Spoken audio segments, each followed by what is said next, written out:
Hi friends, Rebecca here, the Dragon Librarian from Farmington Community Library, and I have my pal Calla here with me today to talk to you guys about some really great books that I think you might enjoy. So the theme for this week's video is actually going to be books about books. Doesn't that just sound amazing? Books about books? That's even really fun to say. Books about books. Books about books. You want to try saying it? No? Okay. So the first book I want to talk to you about is called The Bookshop of Yesterdays, and that is by Amy Myerson. So this is a book about a woman named Miranda who basically grew up in her Uncle Billy's bookstore. He always used to set up scavenger hunts for her, and they were very close. Unfortunately, Uncle Billy and Miranda's mother had a falling out, and Miranda has not seen her uncle for over 12 years. So when he dies, he actually leaves her the bookstore. She has to travel across the country to go there and finds out that it's actually teetering on the edge of bankruptcy, and her uncle has left her one last scavenger hunt. This book is really great because it has a lot of different things going for it. It's a mystery, it's a family story, it's a book about forgiveness. It's really, really wonderful, and I think you might like it. Again, that book is called The Bookshop of Yesterdays. So the next book I'd like to talk to you about is called People of the Book, and this is by Geraldine Brooks.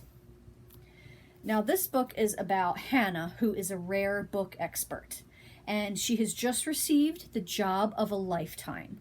She is going to analyze and use conservation techniques on one of the most famous books ever, called the Sarajevo Haggadah.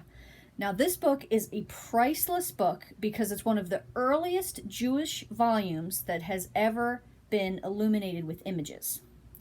So the thing that's really neat about this book is it goes back and forth. Part of the story is told in present time from Hannah's point of view and the things she finds while she's analyzing the book.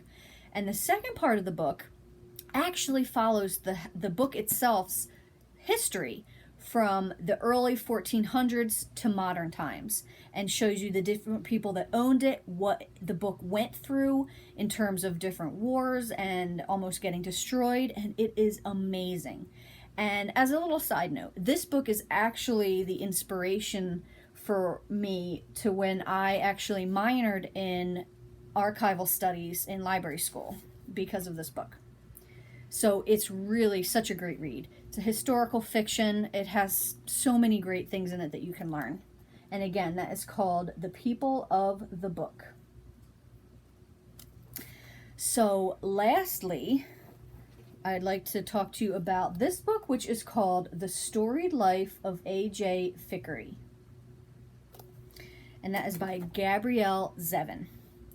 Now this book is about a super grumpy bookseller. He is very unhappy with where his life has led him. He owns the bookstore, it's losing money constantly, he hates dealing with all these customers, and to top it all off, a really, really expensive book in his collection just got stolen. He's ready to throw in the towel. Until somebody actually leaves an abandoned baby girl on his doorstep. What is he going to do next? How is this going to change him and change his life? This book is absolutely wonderful. It's super heartwarming. It's hilarious. It reminded me a lot of the book A Man Called Ove. If you really liked that book and like books about curmudgeon-y people finding happiness, this is what you want to check out. Again, that's called The Storied Life of A.J. Fikry. So those are the books I have to talk to you about today. I hope you like them. If you did find them interesting, they are all available at the Farmington Community Library. So please feel free to put them on hold, and you can actually pick them up at our curbside service. Thanks a lot, guys, and have a great rest of the week.